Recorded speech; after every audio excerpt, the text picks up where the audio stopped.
Hello and welcome to India Today Global. I'm Geeta Mohan and live from the AI Impact Summit here at Bharat Mandapam. We'll be talking about what happened today over here and we have an exclusive conversation for you. But first, news from Britain. A news that has jolted not just the royal family but the entire political class of the United Kingdom. The arrest of former Prince Andrew Mountbatten that has completely shaken up the system. This is the first important arrest while a complaint was filed at the Thames Valley Police Station on grounds of misconduct in public life. Here's a report by Mahashweta Lala. One of the most high-profile royals named in the infamous Jeffrey Epstein files, Andrew Mountbatten-Windsor, brother of King Charles and a former prince, is arrested. This is the first high-profile arrest since the death of Epstein inside a jail and the arrest of his aide, Ghislaine Maxwell. The arrest is on suspicion of misconduct in public office.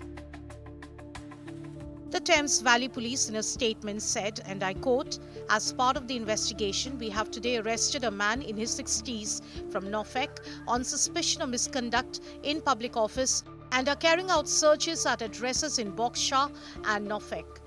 The man remains in police custody at this time, will not be naming the arrested man as per national guidance. Please also remember that this case is now active, so care should be taken with any publication to avoid being in contempt of court." Unquote. According to sources, searches were being carried out in Sandringham Estate in Norfolk, where Andrew moved after being stripped of his titles and royal duties when his name appeared in the Epstein files. Meanwhile, King Charles has issued a statement following the arrest of his brother Andrew, wherein he stated that the law must take its course. Andrew's arrest also comes on a day he turns 66 years old. The former prince has always denied any wrongdoing. His former wife, Sarah Ferguson, and daughters Princess Beatrice and Eugene have also been mentioned in the Epstein files. Epstein's victim, the late Virginia Giuffre, had accused Andrew of sexually assaulting her on 3 occasions when she was a minor, a claim Andrew has vehemently denied. Giuffre had reached an out-of-court settlement with the royal in 2022. Mahashweta Lala, Bureau Report, India Today. Here at the AI Impact Summit, where many world leaders have come down, there was one man who really stole the limelight, and that's President Macron. My colleague Pranay Upadhyay spoke to him on the sidelines of the summit. Listen in to what he had to say. And I don't see how people can criticize, because it makes your country stronger, it increases the strategic relation between us, and it creates more jobs here. And so, very clearly, we are extremely I would say committed to having a maximum number of Indian components and manufacturing a maximum number of critical devices in India. This is exactly the rationale under the Tata-Airbus deal. So we will do the same for the Rafale. You can count on this. As for the free speech, yes. I saw a lot of people just quoting a small part of what I said. My point was just to say, I do believe in free speech. But what does it mean? Free speech means I will listen to you, you will listen to me. And we are in an equal relationship. Yes. A lot of people defending free speech do it based on algorithm without any transparency, with a lot of bias and with their own political agenda. It's not free speech. And when people clearly help hatred speech, racist speech, to be spread all around the place, it's not about free speech. It's a jungle.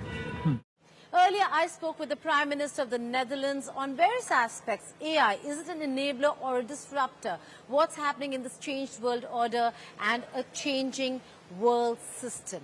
Listen in to a very important conversation with the Premier of the Netherlands. The AI Impact Summit being held in New Delhi has brought down many world leaders. They've come together over here to discuss the changed and changing world order in a day and age where artificial intelligence has become not just a game changer, but I'd say is part and parcel. To discuss this and more, I'm being joined by the Prime Minister of the Netherlands, Premier Dick Schoof. Thank you so much for joining me here on the network. Let's begin with the AI Summit. Your first take on how do you perceive India hosting the summit and India's future as an AI leader? Yeah, I think it's very important that India supported right at this time the AI summit. Because we have seen the announcements of AI strategy by China and by the US last summer, very competitive, both of them. And I think it's important that other countries, and certainly also India, which is a big country with a lot of talent, specifically in high-tech, AI, etc., together with other countries, is discussing in what way we can develop AI, a responsible AI, that also is not only about profit or about control, but is really helping everybody. Right. I saw you had a quiet conversation with the Premier, with the Indian Prime Minister. What was it about? What was the focus of the conversation? How are you looking at India being a player in this global game? Well, we of course addressed a number of topics, but certainly also the relationship between Netherlands and India, and also Europe and India. Probably you know that Europe signed a trade agreement with India, and the Netherlands is now in the midst of a process of finalizing our own agreement with India on different sectors, for example semicon, but also water management, agriculture, defense.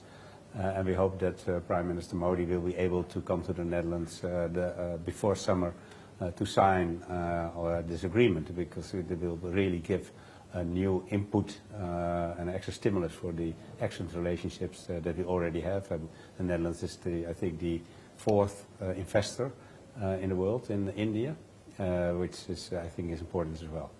Prime Minister, sir, in terms of the defense cooperation that you're saying that you'd look at and you'd like to see enhancement of, what are the areas, the sectors that you're really looking at developing more engagement and cooperation in? Well, specifically the work of defense industry, and that they can work very closely together in different areas. Of course, naval is important for the Netherlands, has always been. But probably also other issues, and also in relation to AI and tech, which is more and more of importance in the world of defense. Do you see the actualization and implementation of the EU FTA sooner than later? Well, India I think, EU FTA? Yeah, well, I think sooner than later, actually, because it's very important. Europe made a clear decision that we want to be less dependent from one country or one continent. So we have different trade agreements. The Commission finalized Mercosur with Latin America, now finalized the trade agreement with India, which is very important. And I think it's the trade agreement with India is less complicated than the one with Latin America, because it's not about agriculture, beef, etc. It's always difficult in Europe. So I think it will be implemented very, very quickly. And everybody is also very putting pressure on it. I noticed that also in the regular meetings we have with European leaders. I see you spoke of dependence. So the kind of conversations European leaders are having with countries like China, India, we've heard Chancellor Merz is going to enhance cooperation with China, so on and so forth. Is it because of the weaponization of tariffs that you're seeing? Is it because of the policies that are very hardened by the Trump administration, by President Trump? The reason why you're looking at not depending on one country, but diversifying? Well, it's the whole geopolitical shift we see in the world. I mean, Europe still faces the threat of Russia. We still see the aggression war against Ukraine, which is of big importance for safety and security in Europe. We see China as a new actor in the game for already 1 or 2 decades. And we had a bipolar order, and now we have a multipolar order. And in that order, you also need to rearrange your relationship with different countries and blocs around the world. And Europe wants to step up itself to reunite, specifically on economy, and also in relation to defense, but in defense very close in NATO, because we don't want to lose our very important transatlantic relationships. But meanwhile, We try to find all kinds of solutions with different countries, including China, including the US, including India. Right. How vulnerable is Europe at this juncture? We know that the changed world order again, you fought a very tough war standing with Ukraine, but today it does seem like the negotiations that are underway and Europe has to realign itself in terms of the negotiations that are underway. So how vulnerable do you think Europe is today? Well, one of the famous sayings that goes around in Europe is that we are not at war, but not at peace either. And that's because of the threat of Russia and the aggression war against Ukraine. We step up our defense. We gave, also the Netherlands specifically, massive support to Ukraine. We want a strong Ukraine army. At the same time, we want to put pressure on Russia as much as possible so that peace is being established in Ukraine. But at the same time, we have to build up our defense because the threat of Russia is not going away. What are the hopes of the US-mediated talks between Russia and Ukraine? Well, it's important that the US puts pressure on Russia. I think it's even more important than we do it as Europe. And there has been talks again this week. But they are talking a lot. I mean, they're all talking with Iran. They are today in Washington is also the Board of Peace around Gaza, Israel. So there's a lot going on in the world, and America has a stake in all of it. But I really sincerely hope that the pressure on Russia leads to justified peace for Ukraine. And meanwhile, Europe is playing its role, is involved, is putting pressure on all parties, except Ukraine. We are helping Ukraine, and we are also willing. We have this coalition of willing, where the Netherlands is also part of, but most European countries are willing to step up also militarily after a peace in Ukraine. Okay, and what's your opinion and position, sir, on the Board of Peace? You just spoke about it, the meetings are happening, being part of it, a two-state solution, looking at the misery and problems in Gaza and West Bank. How do you see it? Well, for the Dutch government, the two-state solution has always been the cornerstone of our policy. The first phase of peace was really welcomed also by the Dutch government.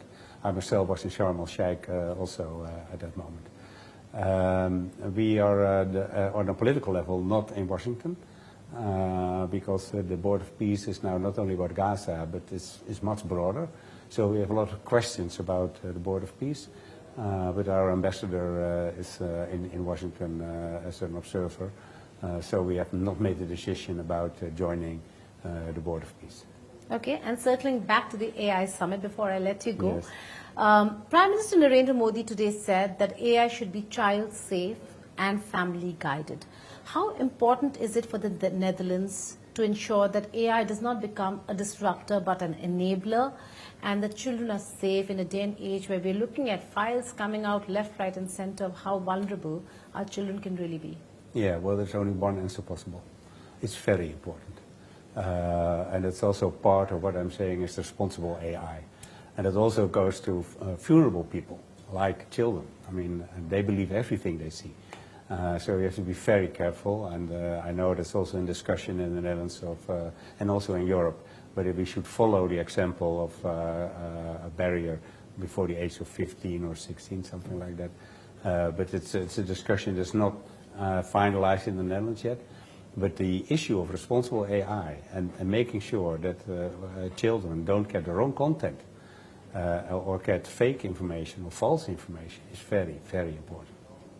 For your own domestic audience, we do know that government is shuffling a bit in the Netherlands. But are you looking at a stronger AI policy? You just said you're considering it, but a stronger policy like many other countries where they're saying there should be an age bar for what child can access and cannot access. Well, age bar is still under discussion, but we are certainly in the midst of creating our own national, international AI policy, because we very strongly believe that AI, as you mentioned earlier, a game changer.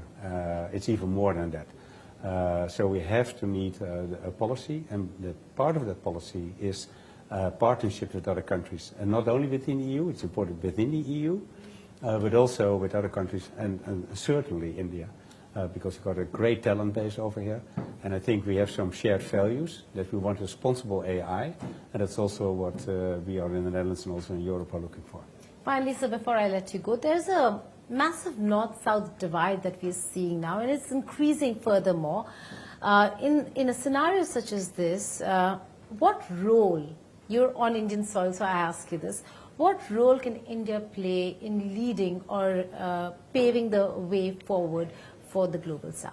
I think India can bridge that gap. And it was also part of the AI summit today. I mean, everybody spoke about the global south. And I think that's also why it's important that a lot of European leaders were here today as well. Because in that way we could also already begin to bridge the gap between north and south. On that note, thank you so much for speaking with the network. Indeed a pleasure. That's the Prime Minister of the Netherlands speaking exclusively with India Today Global. Thank you. Thank you. Thank you so much. That's all on the special broadcast live from Bharat Mandapam here in New Delhi. Thank you for watching. Goodbye and take care.